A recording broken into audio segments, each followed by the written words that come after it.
Hello எல்லாருக்கும் வணக்கம். இப்போ இன்றைக்கி தேதி பார்த்திங்கன்னா 21 ஆகஸ்ட்டு. இன்றைக்கி எங்களுடைய கல்யாண நாள். சம்பளம் ரெகுலராக வந்துக்கிட்டு இருந்தால் நல்லா இருந்திருக்கும்.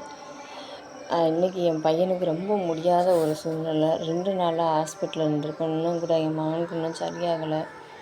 எல்லோரும் ப்ரேயர் பண்ணிக்கோங்க என் பையனுக்காக. எனக்கு ஒரு பையன்தான் இருக்காங்க. அவனுக்காக ப்ரேயர் பண்ணிக்கோங்க எல்லோரும்.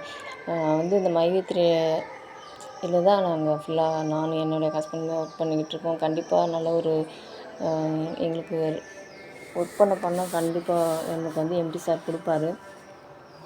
இன்னொன்று என்னென்னா, நான் அடிக்கடி வேறு நிறைய இதுகள் பார்த்தாலும் எதையும் நான் நம்ப மாட்டேன். மையத்திரியை பற்றி யார் போட்டாலும் கேடிவின்னு கார்த்திகில் போடுவாங்க. அவங்க கொஞ்சம் நம்மளுக்கு நம்பிக்கையும் நம்மளுக்கு இதாக இருக்கும்.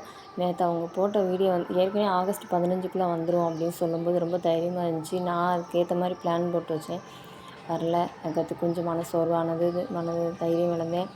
அதுக்கடுத்து இப்போது ஆகஸ்ட்டு 2ஆந்தேதி 3ஆந்தேதின்னு வச்சுக்கோங்க, அந்த டேட்டில் வந்துடுவாங்க அப்படின்னு நேற்று ஒரு வீடியோ போட்டிருந்தாங்க. அது ரொம்பவே நம்ம 10-15 நாள் சரி எப்படியாவது சமாளிச்சுக்கலாம் அப்படிங்கிற மாதிரி ஒரு இதில். அதுக்கடுத்து அவங்க வந்துடுவேன்னு இருக்காங்க. வந்துட்டு நம்மளுக்கு அடுத்து சேலரி போடுவாங்க அப்படிங்கிற நம்மளுக்கு ஒரு நல்ல கம்பெனியில் இருக்கோம் அப்படிங்கிற ஒரு நல்ல செய்தியோடு அவங்க நேற்று சொன்னது ரொம்ப சந்தோஷமாக இருந்துச்சு. அதை நம்பிக்கையில் இருக்கோம். அந்த கார்த்திகில் சொன்ன மாதிரி அந்த எம்டி சார் வந்துடுவாங்க. அதுக்காக நம்ம எல்லோரும் ப்ரேயர் பண்ணுவாங்க. கண்டிப்பாக நானுமே தொடர்ந்து ப்ரேயர் பண்ணிக்கிட்டு தான் இருக்கிறேன். சரி, வைக்கிறேன்.